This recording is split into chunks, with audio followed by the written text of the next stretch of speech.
Good morning, students. In this video, we are going to start our English 1, and this is a textbook of class 10th English 1. This is first book, Golden Race. Just look at it, and we are going to start our first chapter, the book that saved the earth. In this video, I am going to explain you the summary of the chapter because the chapter is very lengthy. So I will explain you chapter when you will come to the school. Until that you just learn this. इस video में हम chapter की summary पढ़ेंगे. Chapter काफ़ी लंबा है, तो जब आप स्कूल में आएंगे, जब स्कूल स्टार्ट होगी, तब इस चैप्टर को एक्सप्लेन कर दिया जाएगा. तब तक आपको ये समरी ही लर्न करनी है. The book that saved the earth is written by Claire Boiko. The author of this chapter is Claire Boiko. Introduction. This is a science fantasy. विज्ञान की काल्पनिक दुनिया के ऊपर बनी हुई है ये जो स्टोरी है. This imaginary story is set in 25th century. ये जो काल्पनिक कहानी है ये 25वीं सदी पर सेट की गई है. A historian is giving a talk to the audience about the 20th century and telling the audience about the 20th century was often called the era of books. Historian यानी एक इतिहासकार होता है इस चैप्टर में, जो बात बता रही है किसको, ऑडियंस को. किसके बारे में? 20वीं सदी के बारे में बता रही है कि जो 20वीं सदी है उसको इरा ऑफ बुक्स भी कहा गया है. अक्सर उसको इरा ऑफ बुक्स यानी किताबों का युग, इरा का मतलब होता है युग, कहा गया है. She says that one old book of nursery rhymes save the world from a Martian invasion. उसने ये भी कहा कि एक पुरानी बुक है नर्सरी राइम्स की, छोटे बच्चों की जो कविता की बुक होती है उन्हें नर्सरी राइम्स कहते हैं. उसने वर्ल्ड को बचा लिया. किससे? मार्शियन यानी जो मार्स में रहने वाले व्यक्ति होते हैं उनको मार्शियन कहते हैं, उनके आक्रमण से बचा लिया. Then in 25th century they resumed contact with Mars and they became friends. फिर 25वीं सदी में जो अर्थ के जो लोग हैं उन्होंने जारी रखा कांटेक्ट यानी अपना संबंध जारी रखा. किसके साथ? मार्स के साथ. और फिर वो मित्र बन गए. Now let's see the summary. This imaginary story is set in the 25th century. ये जो काल्पनिक कहानी है वो 25वीं सदी में सेट की गई है. The place is the museum of ancient history department of the 20th century. और ये एक प्ले है, ड्रामा है. ये जो बुक है, ये जो चैप्टर है वो प्ले के रूप में दिया गया है. तो इसमें जो जगह बताई गई है वो म्यूजियम की है, of ancient history department of 20th century. 20वीं सदी का एक म्यूजियम है. There is a historian sitting at a table. वहाँ पर एक इतिहासकार है, वो एक टेबल पर बैठी हुई है. There is a movie projector on the table. और उस टेबल पे मूवी प्रोजेक्टर है, पिक्चर जिससे दिखाई जाती है उसे मूवी प्रोजेक्टर कहते हैं. She is giving a talk to the audience about the 20th century. वो ऑडियंस को 20वीं सदी के बारे में बता रही है. She tells the audience that the 20th century was often called the era of books. और वो ऑडियंस को ये भी बता रही है कि जो 20th सेंचुरी है उसको किताबों का युग भी कहा गया है. In those days there were books about everything. कि उन दिनों में किताबें होती थी जिसमें सभी कुछ होता था, सभी के बारे में, सभी कुछ जो भी चीज़ है उनके लिए किताब अवेलेबल होती थी. They taught the people everything but the strangest thing was that a book saved the अर्थ. यानी जो किताबें हैं वो लोगों को सभी चीज़ के बारे में सिखाती थी, लेकिन जो अजीब बात है उस बुक की वो ये है कि उसने दुनिया को, अर्थ को बचा लिया. She narrates a real story from 21st century. और वो एक वास्तविक कहानी सुनाना शुरू करती है 21वीं सदी की. She tells how the Martians यानी people from the planet of Mars invaded the earth. वो ये बताती है कि कैसे मार्शियंस जो हैं वो अर्थ पर आक्रमण करने की सोचते हैं. And a book of nursery rhymes saved us from there attack. और एक छोटी सी नर्सरी राइम्स की जो बुक होती है वो उनके अटैक से अर्थ को बचा लेती है. The incident relates to the Martian invasion of 2040। 2040 का ये जो घटना है वो मार्शियन के इन्वेजन यानी जो मार्स लोग हैं वो आक्रमण कब कर रहे हैं 2040 में, उसके बारे में बता रही है। In fact the invasion never took place. वास्तव में ये आक्रमण कभी हुआ ही नहीं है। A single book stopped it. एक सिंगल बुक ने उसको रोक दिया। It was not a noble encyclopaedia और a book about rockets and missiles. वो कोई बुक, एक सज्जन एनसाइक्लोपीडिया एक ऐसी किताब होती है जिसमें सभी चीज़ों के बारे में जानकारी होती है, उसे हम बोलते हैं एनसाइक्लोपीडिया। यानी वो किताब कोई एनसाइक्लोपीडिया नहीं थी या फिर ऐसी किताब नहीं थी जिसमें रॉकेट्स और मिसाइल्स के बारे में इंट्रोडक्शन दिया हो। It was a book of nursery rhymes. वो एक नर्सरी राइम की बुक थी। Then the historian shows the audience. और फिर जो हिस्टोरियन है वो ऑडियंस को बताती है the happenings that actually took place, कि वास्तव में तब क्या घटना घटित हुई थी। These have been recorded in a film. इन सब घटनाओं को एक फिल्म के रूप में रिकॉर्ड किया गया था। She turns on projector which shows the mass space control room. वो प्रोजेक्टर को चालू करती है, ऑन करती है, जिसमें मास स्पेस कंट्रोल रूम दिखाया जाता है। We see think tank who is the commander in chief. हम देखते हैं जब वो प्रोजेक्टर स्टार्ट करती है तो हमारे सामने एक कैरेक्टर आता है जिसका नाम होता है थिंक टैंक, जो मार्स का कमांडर इन चीफ यानी कि उसका रूलर होता है, उसका मेन हेड होता है।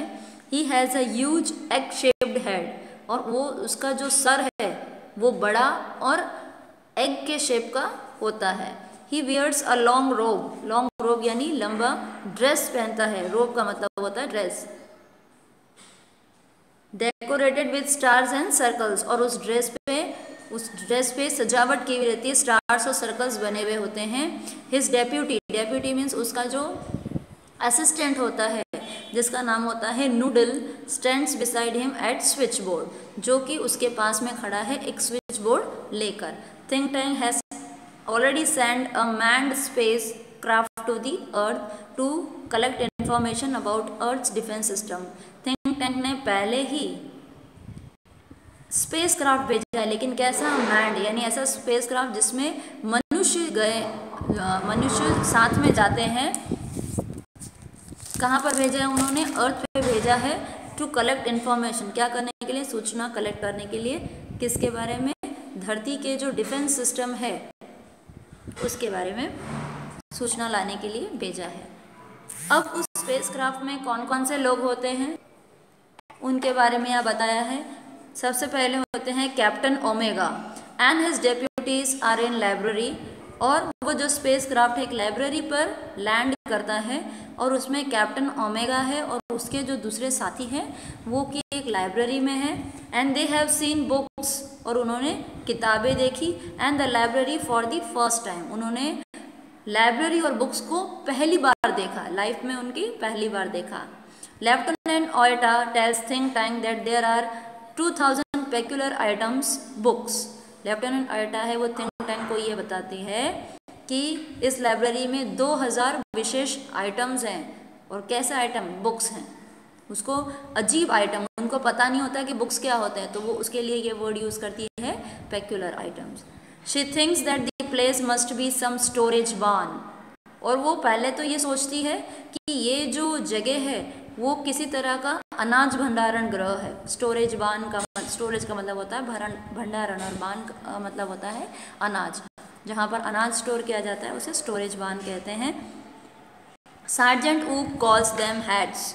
और उनमें से एक सिपाही होता है सार्जेंट ऊप, जो कि उसे हेड्स बताता है, बुक्स को हेड्स बताता है। And asks for think tanks advice. और फिर थिंक टैंक को अपनी सुझाव देने के लिए कहता है।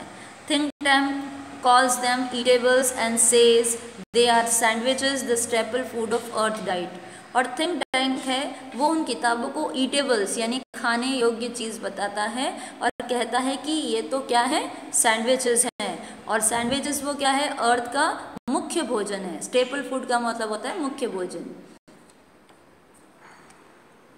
He orders Omega to eat it to confirm।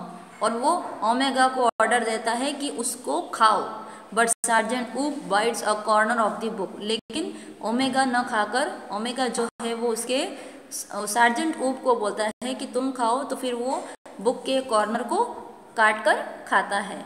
He pretends to chew and swallow, और वो ऐसा प्रिटेंड करता है, ऐसा बहाना करता है कि वो उसको चबा रहा है या निगल रहा है, स्वैलो का मतलब होता है निगलना, and tells think tank that it is delicious, यानी वो सिर्फ एक बहाना करता है कि वो खा रहा है और चबा रहा है, और थिंक टैंक को बताता है कि ये तो बहुत ही स्वादिष्ट है।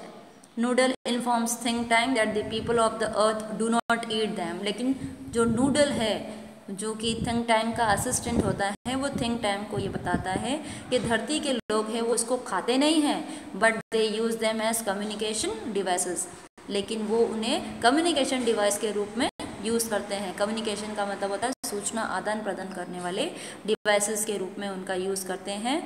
Think tank orders Omega to listen to them, तो थिंक टैंक है वो ओमेगा को ऑर्डर देता है कि तुम उसको सुनो, and he puts a book to his ears and tries hard to listen, और वो उस बुक को कान के बिल्कुल पास में रखता है और उसको सुनने की कोशिश करता है। Omega says that they may not be on the correct frequency, तो ओमेगा कहता है हो सकता है हम सही फ्रीक्वेंसी पर नहीं हैं, इसलिए हमें सुनाई नहीं देता है। जैसे रेडियो वगैरह में फ्रीक्वेंसी आती है उस तरह की उसे लगता है कि बुक्स में भी होती है, तो वो कहता है कि हो सकता है हम करेक्ट फ्रीक्वेंसी में नहीं हैं, इसलिए मुझे सुनाई नहीं दे रहा है। Think tank replies that Earthlings have sharper years, तो बदले में थिंक टैंक ये जवाब देता है कि जो धरती निवासी, धरती वाले जो लोग, धरती पर रहने वाले लोग हैं, उनको यहाँ पर अर्थलिंग्स कहा गया है, उनके ज़्यादा तेज कान हैं, हमसे भी ज़्यादा शार्प कान हैं।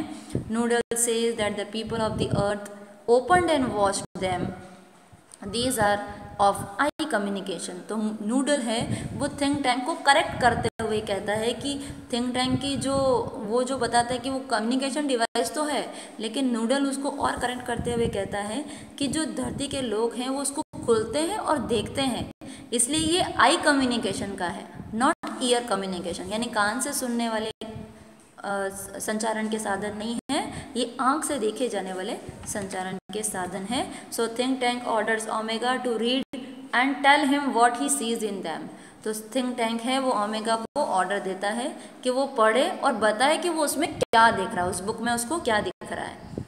Omega looks at the books and tells think tank that they have pictures of earthlings, तो ओमेगा जब बुक को खोलता है और देखता है और थिंक टैंक को बताता है कि इसके अंदर तो धरती में जो रहने वाले लोग हैं उनके पिक्चर्स हैं।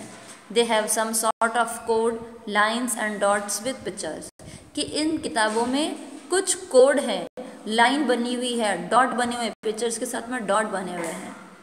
He ask him to study the pictures and decipher the code in them, तो वो यूँ कहता है कि तुम इन पिक्चर को पढ़ो और इसका जो कोड है उसको क्रैक करके बताओ, यानी कोड क्या बताना चाह रहा है। He reads the nursery rhyme Mistress Mary, वो नर्सरी राइम, एक नर्सरी राइम को पढ़ता है मिस्ट्रेस मैरी, मतलब डैश डैश किया है, इट मीन्स वो पूरी पोएम मैंने यहाँ लिखी नहीं है, वो सिर्फ पोएम का नाम है।